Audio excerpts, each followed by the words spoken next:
Bonjour à tous et bienvenue sur la chaîne. Aujourd'hui, une vidéo dans laquelle nous allons voir un des secrets que pourrait renfermer la Bible. En effet, la Bible pourrait nous révéler que l'un de ses personnages piliers, l'un de ses personnages centraux, Moïse, pourrait être en fait un pharaon égyptien très connu, le pharaon Akhénaton. Et non seulement ça, mais vous verrez dans cette vidéo également que nul autre que Sigmund Freud faisait déjà en son temps un lien entre l'exode de Moïse et Akhénaton. Comme toujours, si cette vidéo vous plaît, eh bien, n'hésitez pas à vous abonner à la chaîne et sans plus attendre, nous allons rentrer dans le vif du sujet. La Bible et le Coran parlent tous les deux de la naissance de Moïse en Égypte, conduisant les Israélites vers le pays de Canaan. Mais on ne sait pas grand-chose de plus sur Moïse. Moïse, l'homme, l'humoriste, l'artiste, l'aventurier, altruiste. Non, bon, blague à part, on ne sait pas grand-chose de plus sur Moïse. À tel point que certains prétendent que Moïse serait en fait Akhénaton, ayant gouverné l'Égypte antique vers 1350 avant Jésus-Christ, durant la 18e dynastie. Durant son règne, Akhénaton fut à l'origine d'un nouveau paradigme religieux, le monothéisme, car jusqu'à son règne, eh bien, l'Égypte antique était polythéiste, avec différentes divinités, comme celles que vous connaissez très probablement, Horus, Seth, Osiris, Isis et d'autres encore. Mais lors de son arrivée, Akhénaton imposera en fait Aton, un dieu unique. Et c'est d'ailleurs à ce moment-là que celui qui s'appelait initialement Imhotep IV deviendra Akhénaton.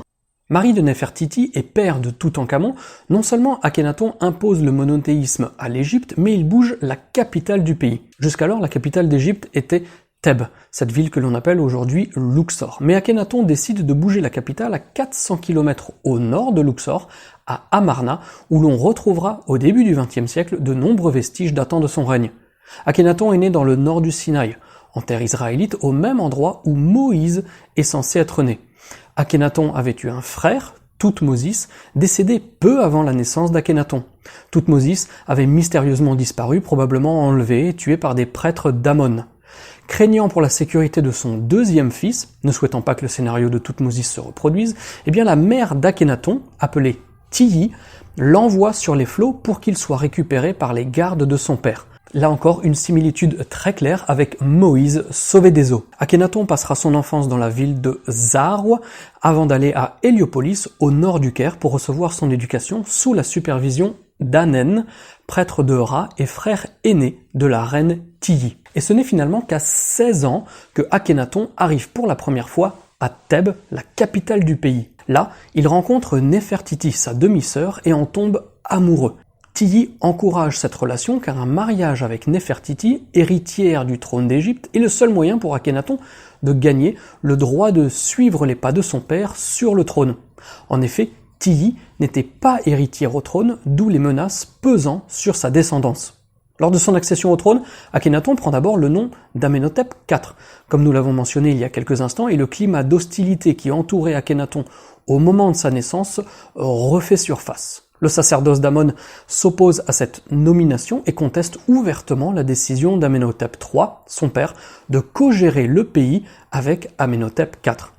Akhénaton, pourtant, ne se débine pas et répond en construisant des temples à son nouveau dieu Aton. Il construit ces temples dans le complexe de temples de Karnak, dans le temple de Luxor et aussi dans une autre ancienne capitale de l'Égypte, Memphis.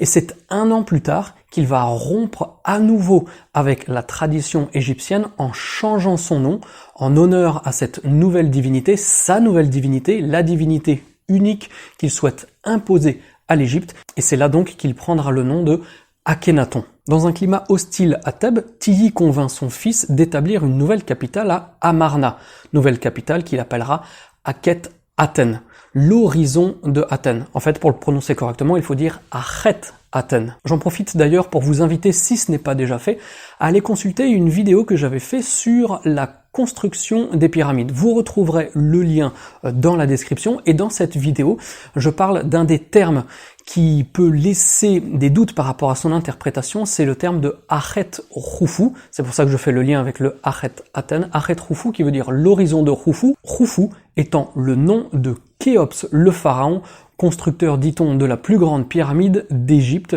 lors de la 4e dynastie. Nous avons donc Akhénaton, pharaon égyptien, premier prophète du monothéisme, devenant l'un des plus grands pharaons de l'histoire dynastique d'Égypte. Un cas similaire en tout point avec Moïse, premier prophète du judaïsme, première religion monothéiste de l'histoire, bien avant le christianisme ou l'islam, lorsque Moïse déclare « Notre Seigneur, notre Dieu est le seul Seigneur ». Le Seigneur dont il parle est appelé Adon dans la Bible, Adon le Dieu unique, Adon ou Adon.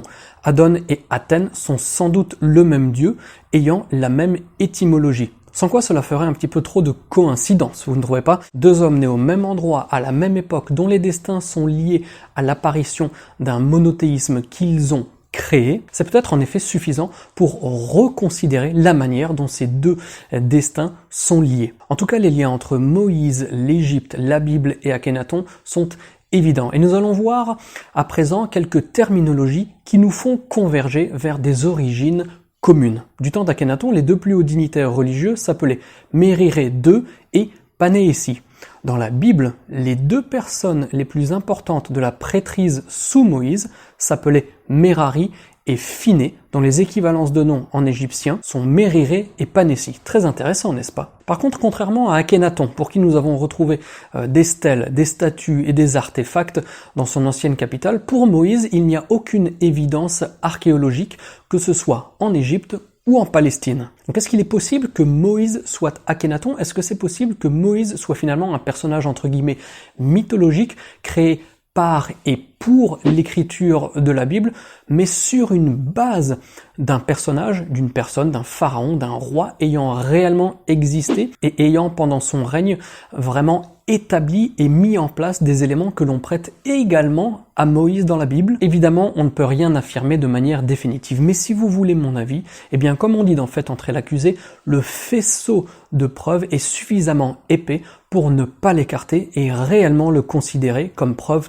tangible. Maintenant, revenons aux similitudes des terminologies que nous avions commencé à aborder il y a quelques instants. Adonai, qui signifie mon maître en hébreu, est le nom du dieu de l'Exode.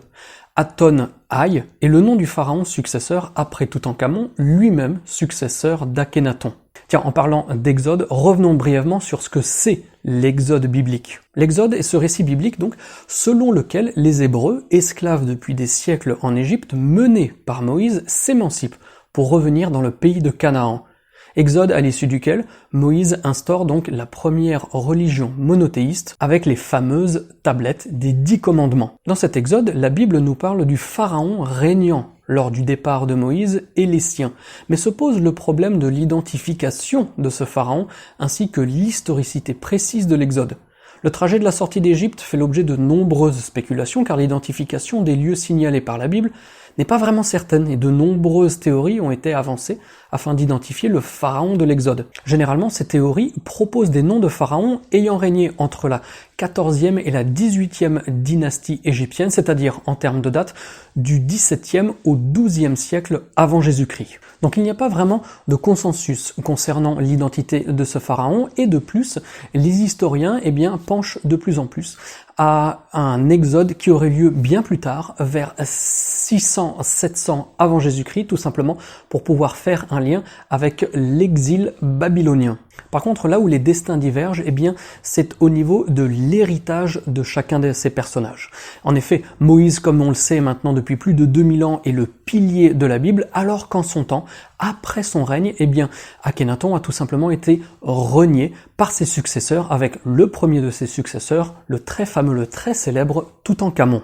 Akhénaton, il ne réapparaîtra qu'à la fin du 19e siècle, lorsque l'américain James Henry Breasted démontre l'importance de la révolution religieuse qu'il avait imposée pendant son règne, non seulement en termes d'histoire dynastique égyptienne, mais aussi par rapport à la compréhension du monothéisme biblique, avec notamment le lien étroit entre l'hymne à Aton et le psaume 104 de la Bible. Je vous le disais en introduction de la vidéo, un autre grand partisan du lien entre l'exode de Moïse et Akhénaton n'est nul autre que le père de la psychanalyse, Sigmund Freud. Dans Moïse et le monothéisme, paru peu avant sa mort, Freud reprend l'idée que Moïse n'est pas un juif mais un égyptien de haut rang, ayant par la suite apporté aux Hébreux leur religion monothéiste dérivé du culte d'Aton créé par Akhénaton.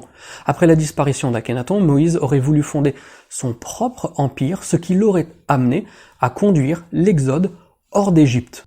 Donc si Freud a voulu faire un lien entre Moïse et Akhénaton tout en gardant les deux personnes comme étant complètement distinctes, d'autres ont poussé la réflexion un petit peu plus loin et ont proposé que, comme nous le disions dès le début de cette vidéo, Moïse et Akhénaton pourraient être la même personne. Ceux qui ont poussé cette réflexion plus loin, eh bien, il s'agit par exemple du journaliste Philippe Aziz dans les années 80 ou l'essayiste Ahmed Osman une dizaine d'années plus tard. Les liens entre les deux personnages sont suffisamment évidents pour que nous aussi nous ayons éventuellement cette réflexion qui nous porterait à croire, à penser qu'effectivement Moïse et Akhénaton pourraient être la même personne. Ou alors, comme on l'a dit, que Moïse aurait pu être une création mythologique, une création biblique sur base d'une personne ayant réellement existé en Égypte un peu plus tôt.